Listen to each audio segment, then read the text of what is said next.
आदर्श शिक्षण संस्थान जोधपुर की ऑनलाइन क्लासेज में आपका स्वागत है। हमने पिछले वीडियो में अध्याय 3 गणित का पूर्ण कर लिया था। आज हम अध्याय 4 शुरू करेंगे, संख्याओं में जोड़ और घटाव। जोड़ हमने पिछले वीडियो में समझा था, उसका कंसेप्ट। अभी घटाव का कंसेप्ट समझने के लिए इधर देखेंगे। तो घटाना या सब्सट्रैक्शन होता क्या है? चलिए हम देखते हैं कि कहानी में क्या हुआ था। जलपरी ने मछुआरे को 5 सीपियाँ दी थी।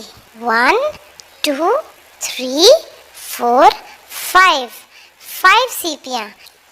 ठीक है। जब मछुआरे ने उन बुजुर्ग के लिए 1 जग पानी का वरदान मांगा, तब क्या हुआ? उसका एक सीप गायब हो गया, लेकिन उसे उस जग का पानी मिल गया। ठीक है ना? तो उसके बाद मछुआरे के पास कितनी सीपियाँ बच गई? 1 2 3 4। हाँ, उसके पास 4 सीपियाँ बची थी।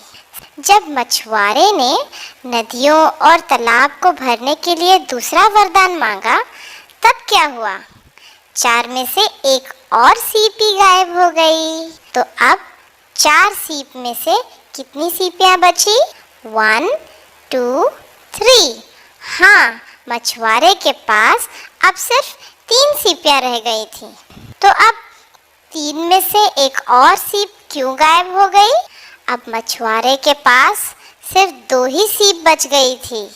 इसके बाद 2 सीप में से एक और सीप सभी खेतों को हरा भरा करने के वरदान में चली गई। आखिरकार मछुआरा एक दयालु आयुर मददगार इंसान था। अब मछुआरे के पास कितनी सीपी रह गई थी? बिल्कुल सही बच्चों, सिर्फ 1 सीप रह गई थी उसके पास। और आखिर में मछुआरे के पास जब सिर्फ 1 वरदान मांगने के लिए 1 ही सीपी रह गई थी, याद है उसने क्या मांगा? उसने बरसात देवता से वह आखिरी वरदान मांगा।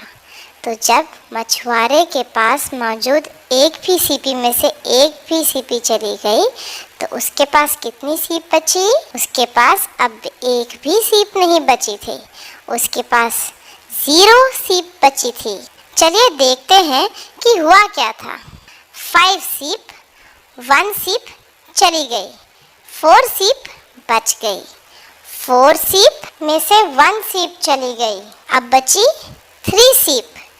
3 सीप में से 1 सीप और चली गई, तो बची 2 सीप। 2 सीप में से 1 और सीप चली गई, तो बची 1 सीप। 1 सीप में से 1 सीप चली गई, तो कोई भी नहीं सीप बची, यानी कि 0 सीप बची। तो मछुआरे की एक के बाद एक सीप जा रही थी और उसकी सीपियाँ कम होती जा रही थी और आखिर में उसके पास 1 भी सीप नहीं बची। लेकिन बच्चों, दुखी मत होइए, उसके पास सभी गांव वालों की ढेर सारी शुभकामनाएं थी, है ना? तो जब चीज़ों को हटाया जाता है या कम किया जाता है, तब हम इसे घटाना या सब्सट्रैक्शन कहते हैं। आसान शब्दों में कहें तो घटना यानी कि हमारे पास मौजूद चीज़ों में से एक या एक से अधिक चीज़ों का कम हो जाना। 5 सीप, 1 सीप चली गई, 4 सीप बच गई। 4 सीप में से 1 सीप चली गई, अब बची 3 सीप। 3 सीप में से 1 सीप और चली गई, तो बची 2 सीप। 2 सीप में से 1 और सीप चली गई, तो बची 1 सीप। 1 सीप में से 1 सीप चली गई, तो कोई भी नहीं सीप बची, यानी कि 0 सीप बची।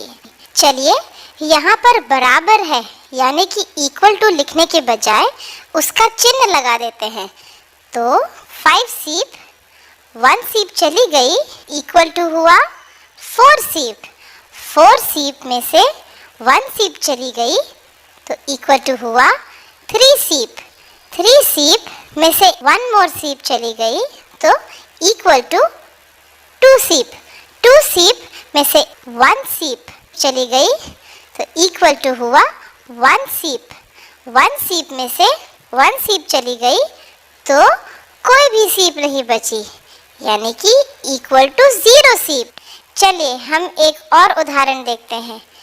भोला के पास 3 गुब्बारे थे। ओह, ये क्या हुआ? देखिए, एक गुब्बारा तो उड़ गया। तो अब देखिए कि भोला के पास कितने गुब्बारे रह जाते हैं? 1 2। हाँ, उसके पास अब सिर्फ 2 ही गुब्बारे रह गए। तो यदि 3 गुब्बारे हैं और उसमें से हमने एक गुब्बारा ले लिया तो 2 ही गुब्बारे बच जाएंगे। 3 गुब्बारे में से हमने 1 निकाल दिया तो it will be equal to 2 गुब्बारे। यहाँ पर हम घटा रहे हैं, इसलिए हम यहाँ घटाने का चिन्ह यानी कि माइनस लगा देते हैं। 3 गुब्बारे माइनस 1 गुब्बारा इज इक्वल टू 2 गुब्बारे। तो हमने देखा 3 माइनस 1 इज इक्वल टू 2। अरे यहाँ देखिए, पेड़ पर कितने सुंदर पक्षी बैठे हैं। चलिए हम गिनते हैं कि वहाँ पर कितने पक्षी बैठे हैं। 1 2 3 4 और 5। पेड़ पर 5 पक्षी बैठे हैं। अरे रे रे रे, देखिए क्या हो गया, 2 पक्षी तो उड़ गए। अब पेड़ पर कितने पक्षी बच गए? 1 2 3। तो अब पेड़ पर 3 पक्षी ही रह गए हैं। 5 पक्षी माइनस 2 पक्षी इज इक्वल टू 3 पक्षी। हम इसे इस प्रकार लिखेंगे, 5 माइनस 2 इज इक्वल टू 3। ठीक है।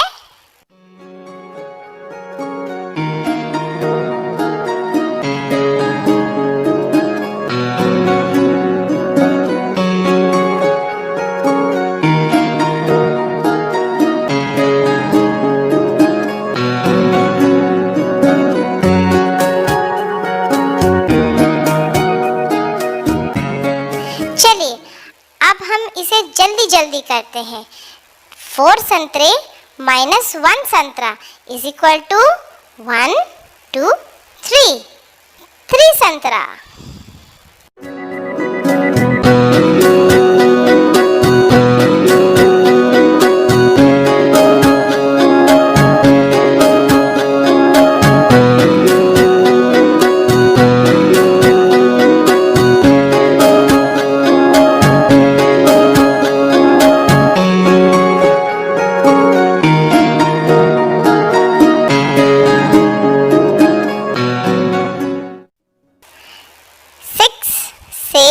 माइनस 4 सेब is equal to 1 2।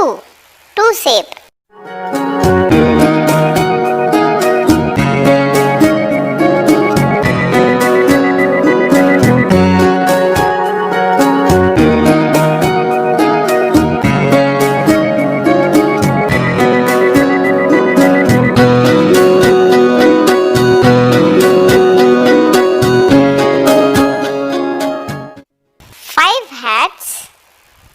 Minus 3 hats is equal to 1 2।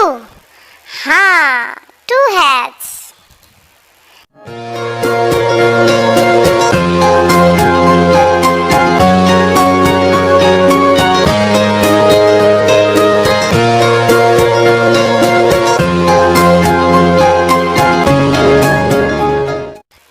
केले माइनस 3 केले इज इक्वल टू 1 2 3। 3 केले। ठीक है बच्चों, तो अब आप जान गए हैं कि किस प्रकार घटाते या सब्सट्रैक्शन करते हैं। अब प्रश्न 1, घटाना किसे कहते हैं? उत्तर, जब किसी संख्या अथवा अंक में से किसी दूसरी संख्या या अंक को कम किया जाता है तो उसे हम घटाना कहते हैं। जैसे ये 4 और ये 2, ये अंक हो गए। 4 में से 2 घटाया, कम किया 2। अब 3 और 5 और 1 और 2, तो ये संख्या हो गई 35 और 12। 35 में से 12 घटाने, तो 5 में से 2 घटाए 3 और 3 में से 1 घटाए 2। तो परिभाषा क्या निकली? जब किसी संख्या अथवा अंक में से किसी दूसरी संख्या या अंक को कम किया जाता है तो उसे हम घटाना कहते हैं। अब घटाने को हम और किस किस नाम से जानते हैं? जैसे बाकी, घटाने को और क्या कहा जाता है? बाकी। और क्या कहा जाता है? व्यवकलन। घटाने को और क्या कहा जाता है? व्यवकलन।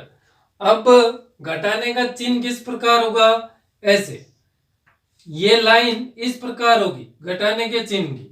घटाने को किस नाम से जानते हैं गणित में? ऋण चिन्ह के रूप में, ऋण चिन्ह के रूप में। अब यहाँ पे प्रश्न 2 दिए हैं, बाकी हल करिए। बाकी यानी घटाना है। अब अपने को यहाँ पे बाकी करनी है। 3 में से 2 गए, 3 ज्यादा है 2, 3 ज्यादा है, तो ज्यादा में से कम घटा सकते हैं, तो यहाँ पे सीधे घट जाएंगे। 3 में से 2 गए 1, यहाँ पे देखा 8 और 3, 8 बड़े हैं या 3? तो 8, तो 8 में से 3 घटाए, कितने बचे? 5। अब 3 और 2, तो कौन सा बड़ा है? 3, तो 3 में से 2 घटाया 1। अब दूसरा 9 और 7, बड़ा कौन सा है? 9, तो 9 में से 7 घटा सकते हैं, 9 में से 7 घटाए 2। इसी प्रकार अब 0 में से 2, अब 0 कम है और 2 ज्यादा है, तो घटा नहीं सकते, तो हमें 5 में से उधार लेना पड़ेगा। तो ऐसे कार्ड के ऊपर पहले वो संख्या लिख दो और यहाँ पे लिख दिया 10। अब 2 से ज्यादा होगी 10, अब बाकी हो सकती है। 10 में से 2 घटाए, कितना है? 8। अब 4 में से 3 घटते हैं, 4 बड़ी है तो 3 घटेंगे, 4 में से 3 गए 1। अब इसी तरह यहाँ पे देखेंगे देवनागरी अंकों का बाकी, तो ये 4 का 4, 7 और 6, 7 और 6 कैसे घटाना? 7 बड़ा है 6, 7 बड़ा है, तो 7 में से 6 गया 1। 8 में से 2 गए 6। अब आपको मैंने जोड़ वाले वीडियो में भी समझाया था कि आपको यदि नहीं समझ में आ रहा है तो रफ में ये संख्या एक बार अभ्यास करेंगे तब समझ में आ जाएगा। एक बार लिखते रहो, 8 7 4 2 6 0 -4 1 6 और फिर यहाँ पे लिख लो। तो आप यदि बार बार अभ्यास करेंगे तो धीरे धीरे ये संख्या भी आपके समझ में आने लग जाएगी। अब यहाँ पे चौथी बाकी 0 और 3, तो 0 कम है और 3 ज्यादा है, तो यहां से उधार लेना पड़ेगा। अब यहाँ पे भी 0 है तो यहाँ पे उधार दे नहीं सकते, तो पहले इस 0 को उधार दो। तो ये 6 10, इसको उधार दिया। अब इससे इसको दे सकते हैं, अब 10 हो गए हैं तो इसको इससे उधार देंगे, तो ये तो बच जाएंगे 9 और ये हो जाएगा 10। अब 10 में से 3 गए तो ये हो गए 7। अब ये 9 में से 8 गए, ये हो गए 1 और 6 में से 3 गए 3। तो आज हमने घटाना किससे कहते हैं और घटाना किस प्रकार करते हैं ये आपको समझाया। धन्यवाद। अगले कालांश में फिर मिलेंगे।